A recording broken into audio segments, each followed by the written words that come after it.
नमस्कार दोस्तों, आज हम एक बार फिर आपके बीच लेकर आए हैं एक प्रेरणादायक कहानी जिसको सुनकर आपकी सोच बदल जाएगी।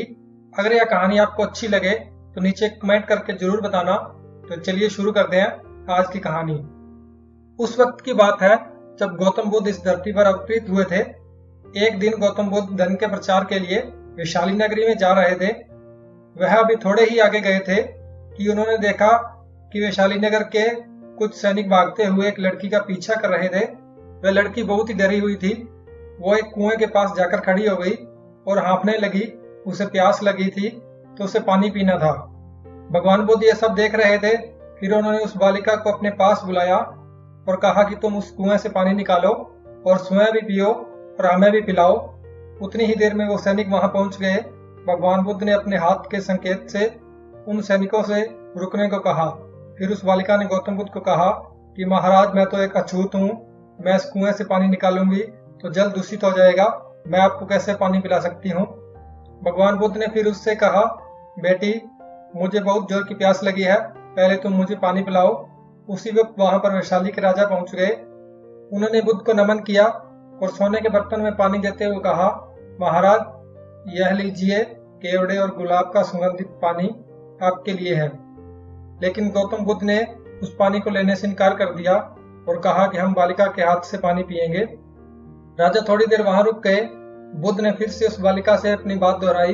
फिर बालिका से रहा नहीं गया और इस बार साहस बटोरकर उसने कुएं से पानी निकाला। फिर पानी स्वयं पिया और बुद्ध को पिलाया। फिर पानी पीने के बाद बुद्ध ने बालिका से पूछा, पुत्री, तुम इतनी डरी हुई क्यों हो? तुम्हें किससे भय है? फिर बालिका ने पूरी बात बताई कि मुझे राजा के दरबार में गाने का अवसर मिला था। मैंने गीत गाते हुए नृत्य किया। सभाजनों ने खूब आनंद लिया। महाराज को भी बहुत अच्छा लगा। फिर उन्होंने अपनी माला मुझे भेंट की।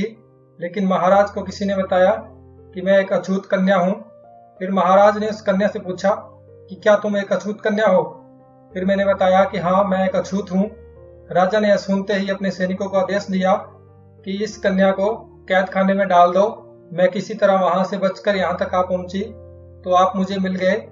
बुद्ध ने पास में खड़े उस राजा को कहा, सुनो राजन, मैं चाहता हूं कि मेरी इस बात को आप सदैव याद रखें कि किसी भी इंसान की पहचान उसके धर्म या जाति से नहीं बल्कि उसके गुण और कर्मों से की जाती है।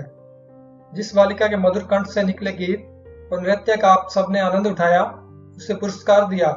जिनके कार्य इतने अच्छे हैं वे अछूत हो ही नहीं सकती और आप उसे अछूत कह रहे हैं। सारी प्रजा का पिता होकर ऊंच नीच का भेदभाव रखते हैं। सुनो राजन, यहाँ पर नीची सोच और छोटे कार्य करके अछूत होने का परिचय तो आपने पहले ही दे दिया है। इसलिए मेरी नजरों में वह कन्या नहीं बल्कि आप अछूत हैं। वैशाली नरेश को अपने इस कार्य से घृणा होने लगी और बहुत पछतावा हुआ।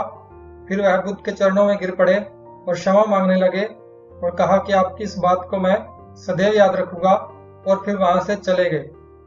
तो दोस्तों, इस कहानी से हमें शिक्षा मिलती है कि कोई भी इंसान अपने कार्यों और विचारों से बड़ा बनता है, अपने धर्म या जाति से नहीं। ऐसे छोटे विचार रखकर खुद अछूत ना बने बल्कि ऊंच नीच का भेदभाव भूलकर एक अच्छी मानवता का परिचय दे। दोस्तों, अगर यह कहानी आपको अच्छी लगी तो इसे लाइक करें, इसे अपने दोस्तों के साथ शेयर करें और ऐसी ही कहानियों के लिए हमारे चैनल को सब्सक्राइब जरूर करें। धन्यवाद।